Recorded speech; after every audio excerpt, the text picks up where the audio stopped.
I've never been We were all so proud of hustled around the anyone. phone watching it. Yeah. And she was there, she was blubbing away. That's the thing what sport can do. It makes you kind of... Im Palast herrschte emotionale Stille, als Prinzessin Anne eine Nachricht enthüllte, die von Königin Elisabeth II. Selbst hinterlassen wurde. Und als König Charles sie hörte, war er völlig sprachlos. Glauben Sie, dass die Königin in Catherine die wahre Zukunft der Monarchie sah? 1 für Ja, 0, wenn Sie sich nicht sicher sind. In diesem Moment ging es nicht nur um die Familie, sondern auch um das Erbe, die Loyalität und eine Zukunftsvision, die nun in Catherines Händen liegt. Die Gerüchte und Spekulationen werden immer lauter, doch eines ist sicher: Diese Enthüllung wird die Zukunft der Monarchie neu definieren. Die unnachgiebige Kraft von Prinzessin Anne. Bevor wir uns mit der bedeutenden Botschaft von Königin Elisabeth II.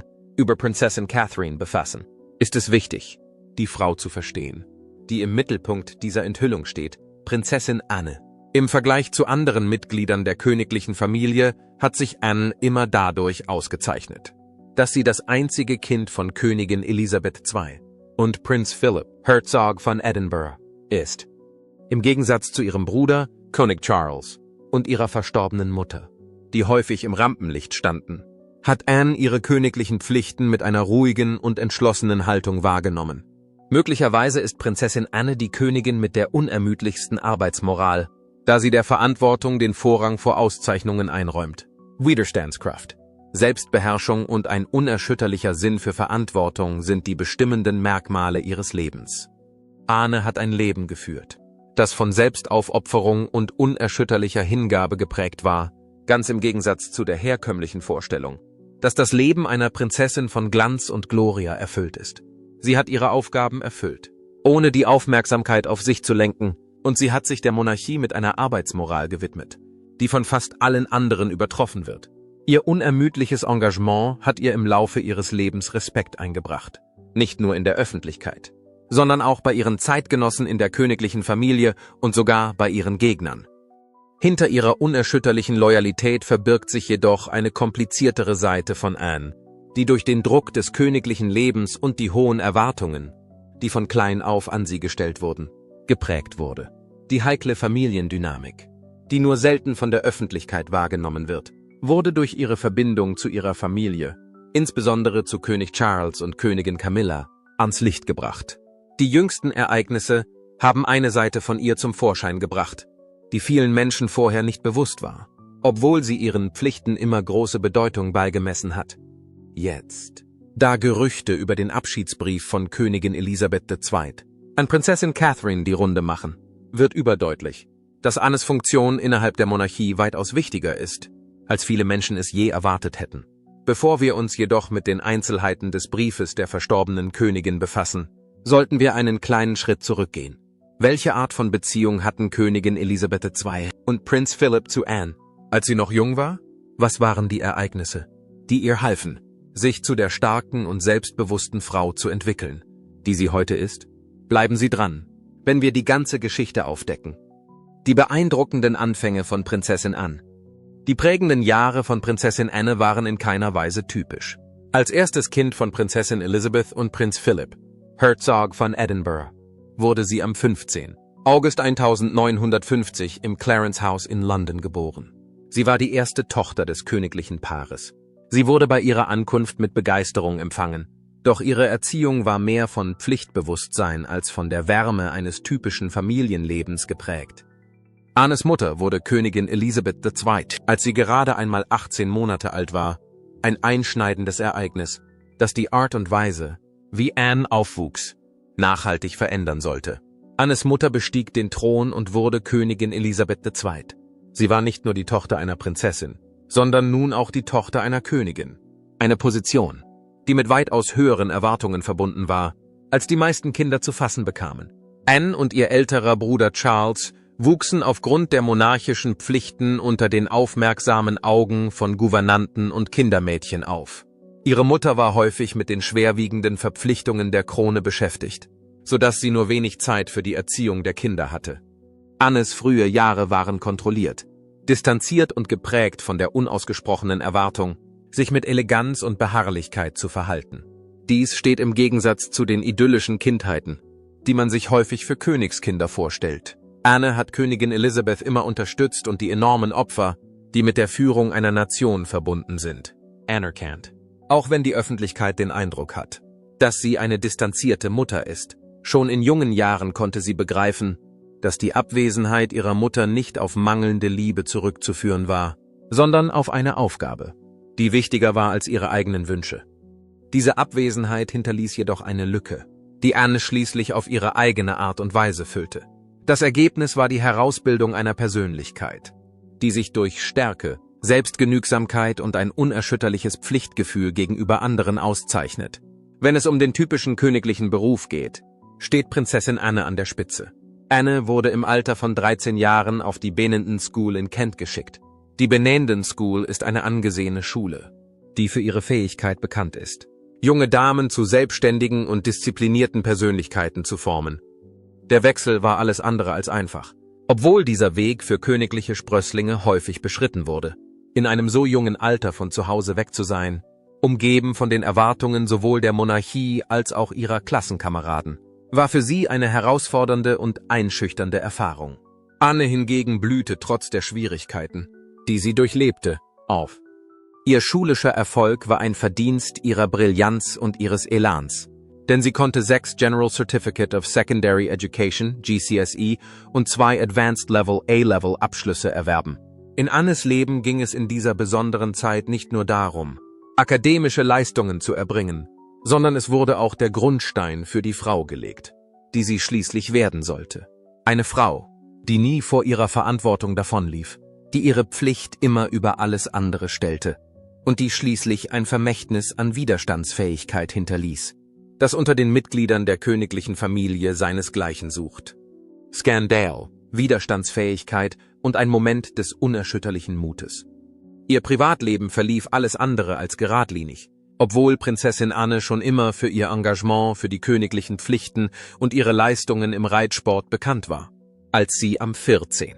November 1973 in einer aufwendigen Zeremonie in der Westminster Abbey den Bund der Ehe einging, wirkte ihre erste Ehe mit Captain Mark Phillips, der ebenfalls ein Reiter war, wie aus einem Märchen. Der Anblick eines jungen Königs, der sich ineinander verliebt, begeisterte Millionen von Menschen, die die Hochzeit mit eigenen Augen sehen wollten. Andererseits kam es hinter den Kulissen immer häufiger zu Konflikten in ihrer Beziehung. Die Ehe des Paares wurde von Gerüchten über Ehebruch geplagt, und es wurde vermutet, dass sowohl Anne als auch Phillips in außereheliche Beziehungen verwickelt gewesen waren. Als herauskam, dass Phillips ein außereheliches Kind gezeugt hatte, kam es zum größten Skandal, den es je gegeben hatte.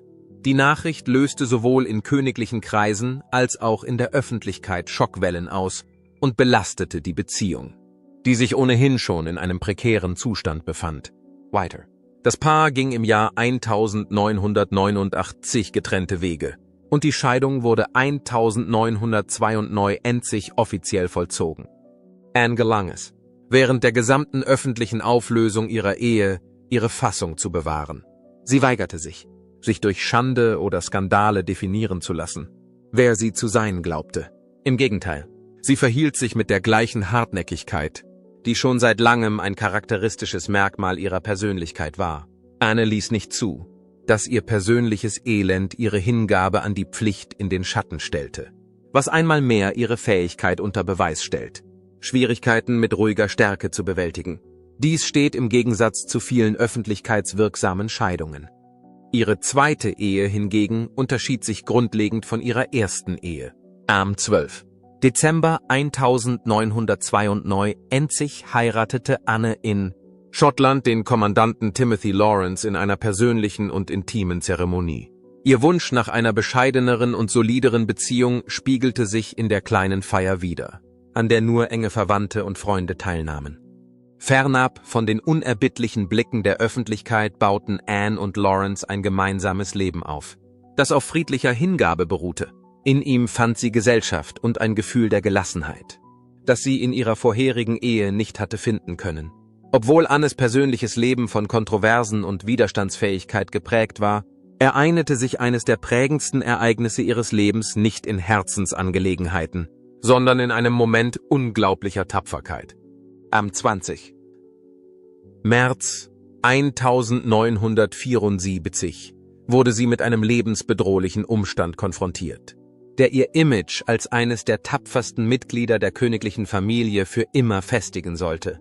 An diesem Abend befanden sich Anne und Mark Phillips auf dem Rückweg von einer Wohltätigkeitsveranstaltung, als ihr Fahrzeug auf der Mall in London plötzlich zum Stehen kam. Eine bewaffnete Person, die als Ian Ball identifiziert wurde, kam aus einem anderen Auto und versuchte, die Prinzessin zu entführen, während sie ihre Pistole in der Hand hielt. Im März 1974 versucht ein einsamer Kidnapper, Prinzessin Anne zu entführen. Als Ball Anne aufforderte, aus dem Auto auszusteigen, brach das Chaos aus. Aber sie ließ sich nicht einschüchtern und blieb die ganze Zeit über erstaunlich ruhig. Obwohl der Angreifer ihr Leben bedrohte, ging Anne nicht auf seine Forderungen ein. Nachdem einige Zeit vergangen war, erinnerte sie sich an ihre empörte Antwort an ihn. Die lautete, das ist verdammt unwahrscheinlich. Ihr Widerwille, selbst in einer äußerst gefährlichen Situation nachzugeben, ermöglichte es anderen, einzugreifen und zu helfen.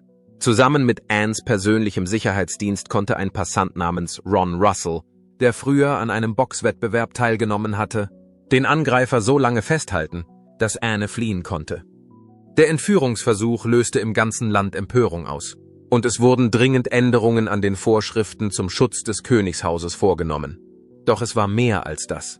Es zeigte der Welt die Tatkraft und den Mut von Prinzessin Anne, einer Frau, deren Leben nicht nur durch ihren königlichen Titel bestimmt wurde, sondern auch durch ihre Fähigkeit, sich Herausforderungen zu stellen. Doch wie hat sich dieses prägende Ereignis auf die öffentliche Meinung über Prinzessin Anne ausgewirkt? Und wie hat es die Ideale gestärkt, die sie während ihrer gesamten königlichen Laufbahn hochgehalten hat? Bleiben Sie dran und erfahren Sie es. Und wenn Sie über die wahren Momente hinter den königlichen Schlagzeilen auf dem Laufenden bleiben wollen, von versteckten Briefen bis hin zu historischen Familienbanden, abonnieren Sie jetzt, um Geschichten zu erfahren, die Sie nicht in der Boulevardpresse finden. Die unerschütterliche Hingabe von Prinzessin Anne und die letzte Offenbarung der Königin.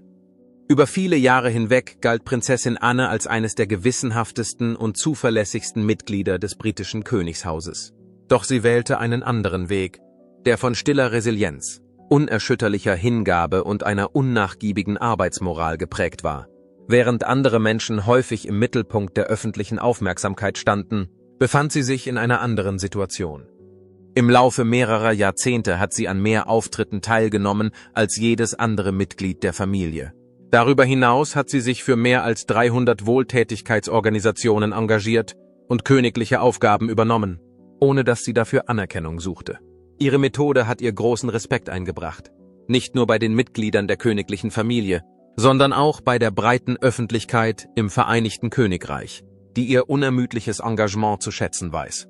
Durch den Verlust von Königin Elisabeth II hat ihre Position innerhalb der königlichen Familie noch mehr an Bedeutung gewonnen.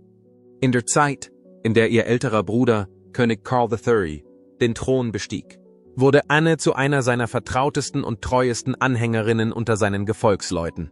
Sie blieb in den entscheidenden Phasen des Wandels an seiner Seite, was dazu beitrug, dass die Monarchie insgesamt stabil blieb. Anne bewies einmal mehr ihre unerschütterliche Hingabe, indem sie mehr Aufgaben übernahm, um zu gewährleisten, dass der königliche Haushalt ohne Unterbrechungen weiterlief, als bei Charles eine Krebserkrankung diagnostiziert wurde. Annes Engagement für Verantwortung ist nicht nur eine Voraussetzung, sondern eine Eigenschaft, die sie von anderen Menschen unterscheidet. Die Tugenden des gegenseitigen Respekts. Gemeinsame Überzeugungen und ein tiefes Gefühl der familiären Zuwendung sind die Grundlagen, auf denen ihre Beziehung zu Charles aufbaut. Diese Elemente wurden ihnen von ihrer Mutter in die Wiege gelegt. Königin Elizabeth II hat ihr ganzes Leben dem Schutz der Monarchie gewidmet und dafür gesorgt, dass ihre Traditionen aufrechterhalten werden, während sie sich gleichzeitig an das globale Umfeld anpasst, das sich ständig verändert. Trotzdem ist eine bemerkenswerte Enthüllung ans Licht gekommen, und zwar zur gleichen Zeit, in der die britische Monarchie unter der Führung von König Charles eine Phase des Übergangs beginnt. Diese Informationen sind zur gleichen Zeit ans Licht gekommen. Diese Enthüllung bietet einen einzigartigen Einblick in die Gedanken, die der verstorbenen Königin durch den Kopf gingen. Prinzessin Anne ist für ihre Diskretion bekannt. Und sie hat eine verschleierte Anspielung auf eine Notiz gemacht, die von ihrer Mutter hinterlassen wurde, als sie gerade sprach. Diese Mitteilung hatte einen bedeutenden Einfluss auf den König und ist in der Lage, die Zukunft der königlichen Familie als Ganzes zu gestalten. Er war nicht nur ein König, sondern Königin Elisabeth II war auch mehr als das. Sie war eine Person, die über ein hohes Maß an Bewusstsein und Weitsicht verfügte. Und sie war eine echte Visionärin. Sie bewies eine außergewöhnliche Fähigkeit, die Stärken und Führungsqualitäten ihrer Mitmenschen zu erkennen, was es ihr ermöglichte, die Monarchie punktgenau zu lenken und zu formen. Über einen Zeitraum von mehr als 7 Jahrzehnten blieb sie ihrem Pflichtbewusstsein treu und sorgte dafür, dass das Unternehmen in dieser Zeit ein Symbol für Verlässlichkeit und Stabilität blieb. Die Aufnahme von Catherine Middleton in die Reihen der königlichen Familie war eine der vielen Entscheidungen, die sie zu überwachen hatte. Und es war eine der wichtigsten. Nach ihrer Heirat mit Prinz William im Jahr 2011 wurde Catherine in eine Familie aufgenommen, die auf eine lange Geschichte zurückblicken kann. Dies war eine Folge ihrer Heirat mit dem Prinzen von Wales. Zuvor war erwartet worden, dass sie die Position der Herzogin von Cambridge einnehmen würde. Aber sie erhielt schließlich den Titel der Prinzessin von Wales. Die Verwandlung, die Catherine durchmachte, wurde von den meisten anderen Menschen in der Gesellschaft gelobt. Im Laufe ihrer Reifung entwickelte sie sich zu einer anmutigen und gelassenen Herrscherin, die für eine künftige Königin notwendigen Qualitäten der Würde verkörpert. Andererseits machte Königin Elisabeth eine Entdeckung, die eigentlich noch viel bemerkenswerter war. Sie erkannte in Katharina eine Ausdauer, die nur wenige andere sahen, eine Fähigkeit, zu ertragen, zu führen und die Last der königlichen Verantwortung mit kompromissloser Gelassenheit zu tragen. Mit ihrer Einschätzung von Katharinas Widerstandskraft lag sie richtig. In Catherine konnte sie diese Eigenschaft erkennen.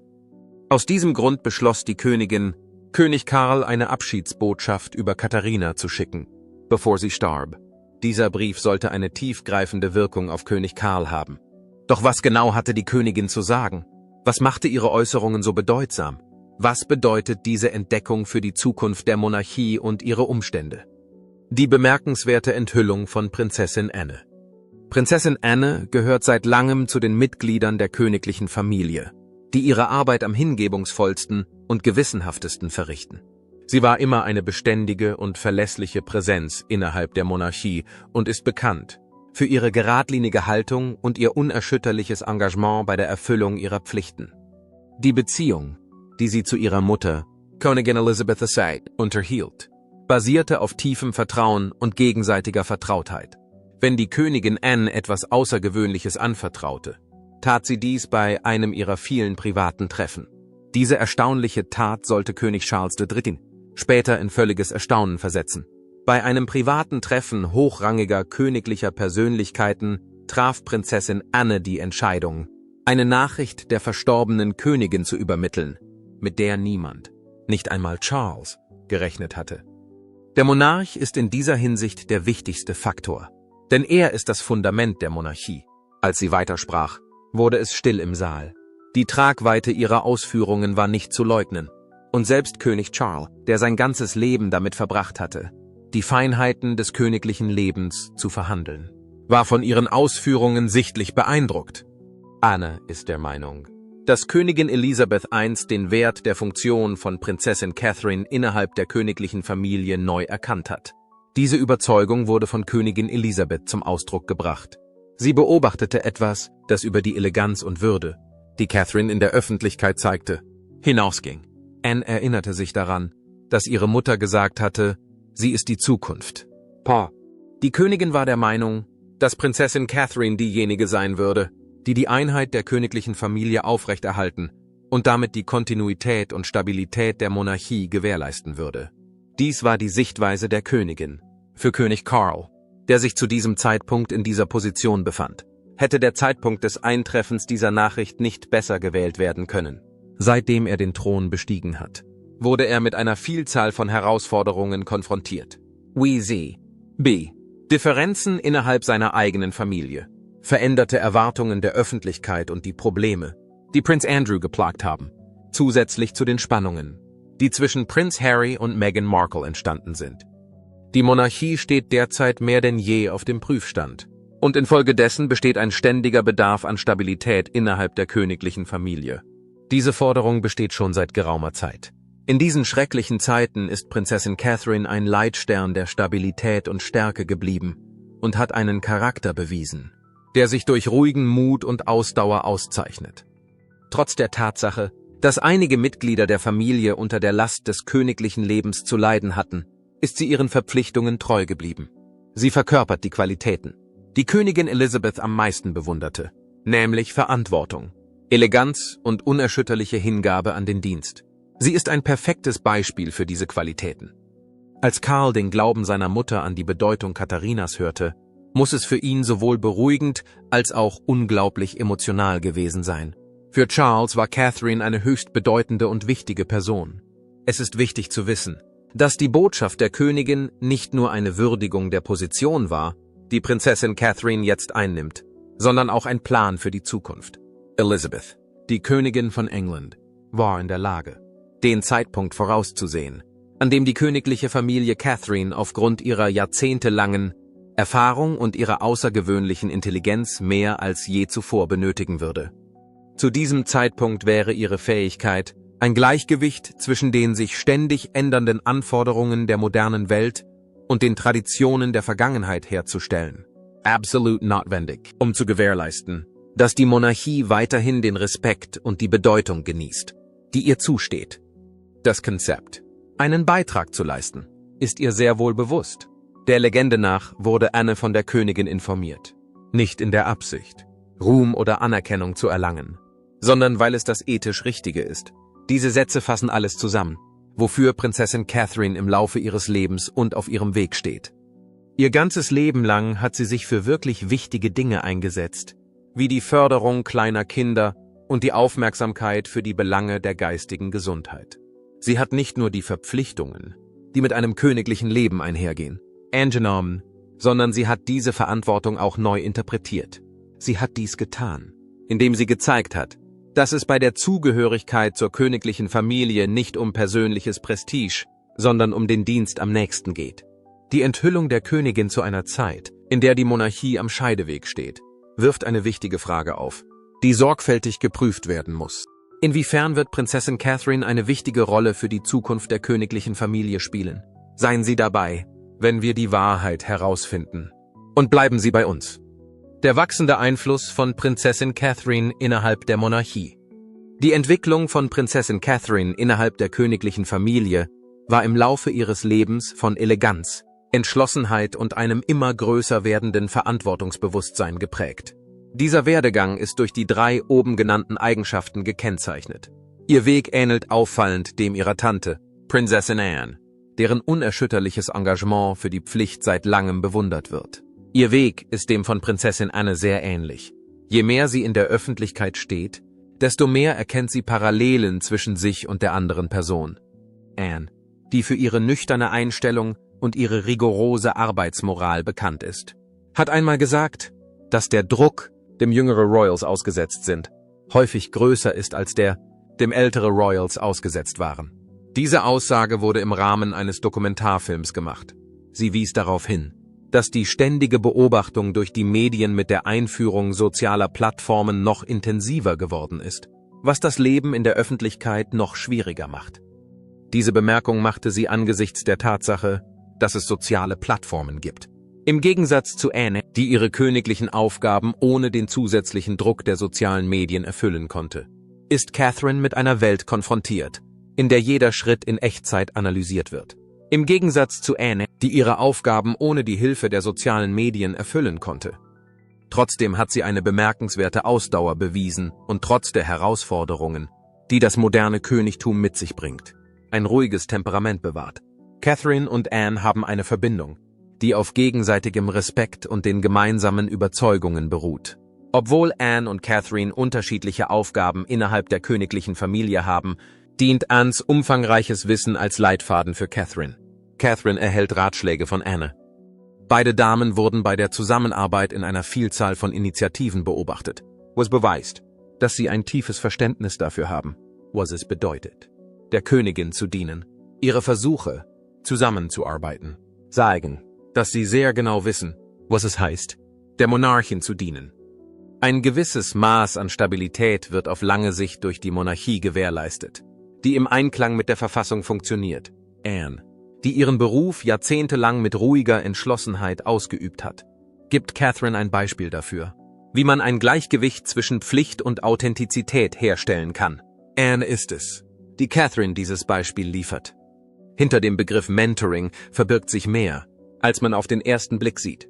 Die Fortführung der königlichen Tradition von einer Generation zur nächsten spiegelt sich in dieser Praxis wider, die gewährleistet, dass die nachfolgende Generation gut vorbereitet ist, um die ihr übertragenen Aufgaben zu erfüllen.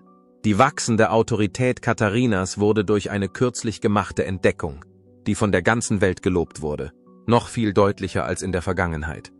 Ein besonderes Ereignis, bei dem Königin Elisabeth II. Selbst großes Vertrauen in Catherines Fähigkeiten zeigte, wurde durch das Wiederauftauchen eines Interviews ans Licht gebracht. Mit dieser außergewöhnlichen Anerkennung durch die verstorbene Königin wurde Catherines Status als wichtige Persönlichkeit im Rahmen der Monarchie festgeschrieben. Sobald die Nachricht von dieser Bestätigung bekannt wurde, gab es ein sofortiges Echo in der Bevölkerung. Diejenigen, die die königliche Familie verfolgen, lobten Catherine für ihre Fähigkeit, sowohl die Geschichte als auch die Gegenwart zu verkörpern, auf den Plattformen der sozialen Medien, die mit Gesprächen über ihre diesbezüglichen Leistungen überschwemmt wurden. Die Tatsache, dass sie es geschafft hat, ihre Position als Stütze der Stabilität zu halten, insbesondere in Zeiten, in denen die königliche Familie in Aufruhr war, war ein Diskussionsthema, zu dem sich viele Menschen geäußert haben. Es ist klar, dass sich das Ansehen von Prinzessin Catherine innerhalb der Monarchie verändert hat, wie die Tatsache zeigt, dass ihre Bedeutung erst kürzlich anerkannt wurde. Die Unterstützung der Königin erhebt sie über die Rolle des königlichen Gemahls und macht sie zu einer eigenständigen Führungspersönlichkeit, obwohl sie schon immer für die zukünftige Königin gehalten wurde. Weil sie in der Lage ist, das königliche Leben mit Eleganz und Ehrlichkeit zu führen und gleichzeitig wichtige Beziehungen zum einfachen Volk aufzubauen, wird sie als äußerst wertvoll angesehen. Sie ist nun dafür verantwortlich, die Zukunft der Monarchie durch ihren eigenen Einfluss zu beeinflussen. Was bedeutet, dass ihre Arbeit früher nur darin bestand, ihren Mann, Prinz William, zu unterstützen. Ihre Position hat sich um diese Verantwortung erweitert. Zu Lebzeiten spielte Katharina eine entscheidende Rolle bei der Sicherung der Stabilität der Monarchie, und diese Anerkennung durch seine verstorbene Mutter könnte König Karl an die Bedeutung dieser Position erinnern. Während er noch dabei ist, seine Herrschaft zu definieren, ist es nicht ausgeschlossen, dass er sie in wichtige Entscheidungen einbezieht. Auf diese Weise wird ihre Anwesenheit in Angelegenheiten von erheblicher Bedeutung spürbar sein, was guaranteed, dass sie wahrgenommen wird. Katharina ist das Herzstück des Erfolgs der Institution, weil sie in der Lage ist, die Kluft zwischen der Vergangenheit und der Zukunft zu überbrücken. Dank dieser Fähigkeit steht sie weiterhin im Mittelpunkt des Fortschritts der Einrichtung. In einem Land, das viele Veränderungen durchgemacht hat, dient ihre ständige Präsenz dazu, das Volk zu trösten, und ihr Festhalten an den Ideen, die die Monarchie aufrechterhält, stärkt die grundlegende Basis, auf der sie errichtet ist. Prinzessin Anne hat die Entscheidung getroffen, die Aufmerksamkeit auf die Worte der Königin zu lenken, die zu diesem besonderen Zeitpunkt gesprochen wurden. Und diese Entscheidung ist von großer Bedeutung. Anne ist bekannt für ihre unerschütterliche Hingabe an die Pflicht. Dennoch war sie nie jemand, der öffentliche Zuneigung zeigte. Und das, obwohl sie für ihren guten Ruf bekannt ist. In Anbetracht der Tatsache, dass sie sich entschieden hat, die Aufmerksamkeit auf Catherines Engagement zu diesem besonderen Zeitpunkt zu lenken, ist es klar, dass sie der Meinung ist, dass Catherines Position noch weiter aufgewertet werden sollte. Anne wird seit langem als eines der Mitglieder der königlichen Familie angesehen, das sich am meisten anstrengt. Diese Wahrnehmung hat sich über einen langen Zeitraum gehalten. Obwohl sie dazu neigt, das Rampenlicht so weit wie möglich zu meiden, ist sie stets dafür verantwortlich, dass die Monarchie gut funktioniert. Immer mehr Menschen kommen zu der Überzeugung, dass Catherine nicht nur ein Aushängeschild, sondern eine entscheidende Kraft im Unternehmen ist.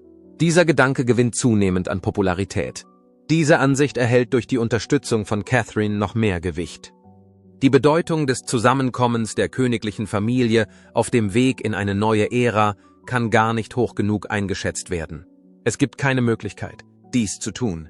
Die enge Beziehung zwischen Catherine und Anne ist ein Zeichen für das Streben nach Kontinuität, das dazu beiträgt, die Macht der Monarchie zu sichern.